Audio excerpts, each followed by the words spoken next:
అందరికీ జై భీమ్. నేను Rajesh Mahasena. Welcome to Mahasena media. Jaganmohan Reddy గారు నన్ను అడిగితే అండి, ఆయన ప్రతిపక్షంలో ఉండటం మంచిదండి. ఆయన్ని సీఎంగా గెలిపించకూడదు. ఆయన సీఎంగా గెలిపిస్తే ఆయన ఏం చేస్తున్నాడంటే పాపం ఇంకేమన్నా నేను సీఎం అయిపోతే నేను రాజుని అయిపోయినట్టే. నేను ఎవరిని పట్టించుకోక్కర్లే, నేను ఎవరంకా చూడక్కర్లే, ఎవరితోనూ మాట్లాడక్కర్లే, ఎవరి కష్టం చూడక్కర్లే, అవసరమైనప్పుడు వాళ్ళకి 10 పరకాలు మొఖాన్ని పడితే చాలు అనుకుంటున్నాడు.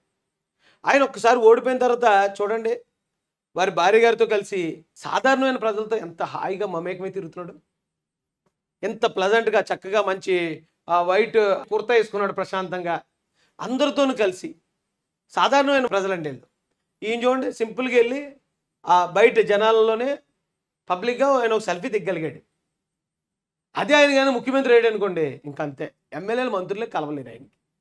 దీంతోపాటు ఇంకొక శుభపరిణామం కూడా ఉందండి వీళ్ళని ఓడించడం వల్ల.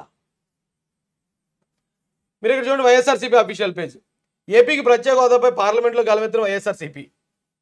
చూడండి, వాళ్ళు ప్రతిపక్షంలో కూర్చోబెడితే మనకు ప్రత్యేక హోదా అడుగుతున్నారు.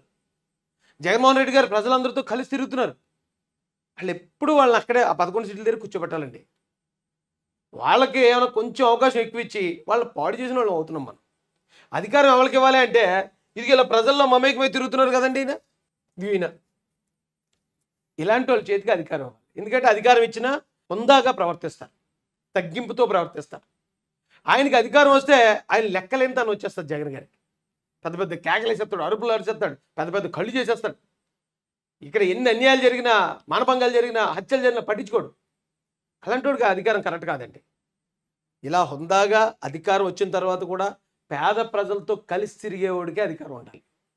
గతంలో చంద్రబాబు నాయుడు గారు ఇలా చేయలేదు. ఆయన ఏమనుకున్నాడంటే, నేను సీఎం అంటే ఒక సూపర్వైజర్ని, ప్రజల డబ్బు ప్రజలకు ఇచ్చేటప్పుడు మళ్ళీ నేను ఎందుకు వాళ్ళని కలవాలి, నేను ఎందుకు దాన్ని పబ్లిసిటీ చేయాలి, ఆ పబ్లిసిటీకి ఎందుకు డబ్బులు వేస్ట్ చేయాలి అని ఏ రోజు ఆయన పబ్లిసిటీ చేసుకోలేదు. కానీ జగన్మోహన్ రెడ్డి గారు వచ్చాక చాలామందికి ఈ కుట్రపూరిత రాజకీయాలు అంటే ఏంటో తెలియజేశారండి. అలా చేయకూడదు, మనం ఇలా ఉండాలి అనేది మాత్రం చాలామంది యువ రాజకీయవేత్తలకి ఆయన ఒక రోల్ మోడల్ అయ్యాడు. అంటే కొన్ని వర్గాలకి ఇన్స్పిరేషన్ అన్నట్టు.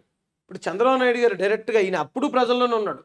ఆ ల్యాండ్ మైన్ పెట్టినప్పుడు, అది బ్లాస్ట్ అయినప్పుడు, శ్రమదానం పేరుతో, జన్మభూమి పేరుతో ఎప్పుడు ఆయన ప్రజల్లో ఉండటమే. ఆయనకి అది వీక్నెస్. అది ఇలాంటి వ్యక్తి చేతిలో మాత్రం అధికారం ఉండాలి. అలాంటి నియంత్రణ చేతిలో అధికారం ఉండకూడదండి. మంచిది కాదు ఈ రాష్ట్రానికి.